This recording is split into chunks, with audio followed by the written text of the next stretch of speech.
Thank you for inviting me. It's lovely to be here, and I had a very nice translation of this morning, so I could get and understand a bit of what we're talking about.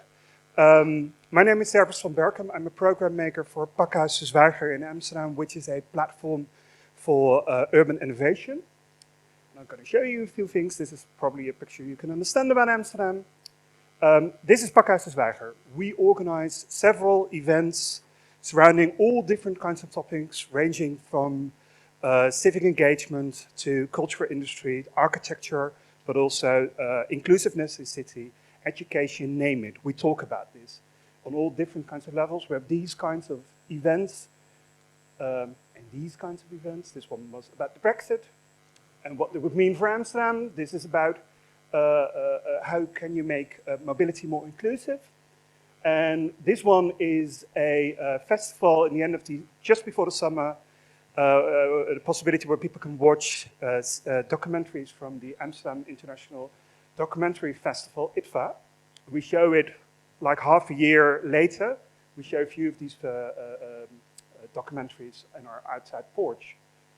And we also organize a festival each year. It's called Remake the City. I will tell a little bit later about what this entails and what we do about this.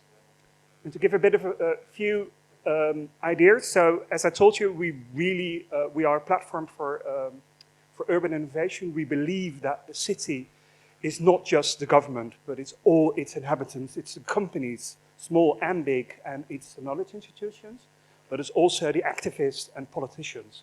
And we try to bring all these people together in one venue, but also throughout the city and throughout the Netherlands, in about 650 events in regular programming during the year, foreign events during Remake City. And so we host about 90,000 visitors a year. We have a live stream for 85,000 views. Well, you can read it, but the most important thing for me is this. We have 150 partner organizations. So there's different kind of organizations who work with to address difficult discussions in society. And I myself am a programmer on mobility and technology, so I try to analyze the situation in the city of Amsterdam, in the Netherlands, but also worldwide, and try to program and put people together to talk about different kinds of issues. I am here to talk to you today about the Amsterdam Dialogue on Mobility and Public Space. Because this is Amsterdam when it first started. And this is Amsterdam a bit later when we decided that we built the central station. And this is slightly later when we decided that we didn't need the canals for transport anymore. And this is when we introduced the trams, and so on, and so on. And this is when we decided when we want to have cars, and so on, and so on, and so on, and so on. And so the city got more and more busy, and more crowded. And this would mean that you need to think about how to organize these kinds of things, how to make sure that the city is still accessible and people can still live in the city in a proper and nice way. So in the 1960s and the 1970s, they had plans to rebuild the city of Amsterdam, to demolish large parts of the historic center and surround the city with big highways and big infrastructure projects. This is one a scheme for Amsterdam in the year 2000. Luckily, it didn't come to pass. You see high skyscrapers, big buildings surrounding the city. This would have been disastrous for what I believe a beautiful city as Amsterdam. So people started to protest quite early on, to protest against demolishing the city, and said we don't want cars in our neighborhood. Well, we do, but not as the main ingredient of our neighborhood. And we want to make sure that the environment is protected. So this is where we come to the idea of the Amsterdam Dialogue on Mobility and Public Space. This is something that has been existing in our city for quite a long time. You can say it goes back all the way to the first pictures I showed you of Amsterdam in the 1600s, but it's very prevalent in the 20th century, and it's still very prevalent. At this moment, the city government is talking about removing 12,500 parking spaces in the city. The city is actively removing parking spaces from the street level and putting it underground to make sure there is more space for breathing, for children playing, but also to make sure that the city is ready for the climate change. You have to think about heavier and heavier rainfall, where people need to be able to, or the city needs to be able to drain all this water. You have to think about the heat waves that's getting more and more frequent. So you need to have green to absorb the heat. The difference can be several degrees centigrade when you only have stones compared to stones and green. So because the green absorbs the heat where stones re-emit it, like some sort of an oven. So this is very important. But also you need to have the possibility for people to go to the street, to their work, to traverse throughout the city. The city is growing quite fast at this moment.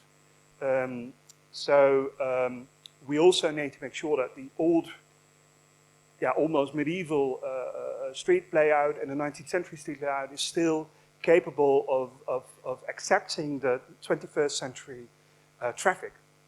And in that sense, the urban planners from the 1960s were right in wanting to demolish the city because the large amount of cars weren't able to cope in the city of Amsterdam. So that's why we have to go by bike, because there's simply no alternative. I don't own a car, most Amsterdammers don't own cars, because we simply can't, there's no space. The city of Amsterdam started this whole project on autoluw. The best translation in English would be car-less, not car-less, less cars. And started a specific neighborhood where I am myself connected with trying to make sure that the inhabitants of this neighborhood are connected with the redesign of their own area. You have to think about 1,700 inhabitants. They had 800 parking spots on the street. All these parking spots has been removed. So we brought these people together in one venue in their own neighborhood and talk together with the city government, with inhabitants, but also with businesses about how they would want their neighborhood to look like. Did they want more green, or did they want more special mobility hubs? Did they would like to have more art in their neighborhood? So we organized several events. You can see a few examples of this. And also, this is an interesting one, because this is spelen in de Frans Halsbuurt, means like playing in this neighborhood. So these all different kinds of examples where people could choose what kind of play possibilities they would like to have for their children in the neighborhood. So on all these different kinds of issues, so green, climate-proof, parking, traffic, all these kinds of things, the inhabitants could choose. And actually, the city government made up a list of demands they wanted to follow. So the existing trees were not allowed to be pulled down. The emergency vehicles still had to go through. The walking path needed to be broad enough for people to go for the business to walk, and there needed to be enough parking spaces for bikes. But for the rest, the citizens were allowed to decide on their own. And they voted, literally, a month ago, about extra measures they wanted to entail. And the interesting thing is people chose more green, less traffic. That is very nice, because people started to realize that this was making their own neighborhood more attractive, but also making their own lives more attractive and a nicer place to live. So these are a few examples. This is already on the street in this neighborhood when the first parking spots were removed.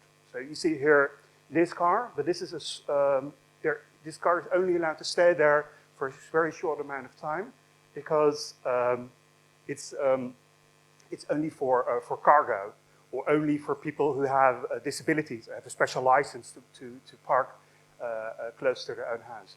For the rest, you see lots and lots of places for bikes, of course, because a lot of people live there. They have to be able to be there, but also lots of room for green. This is the situation right now.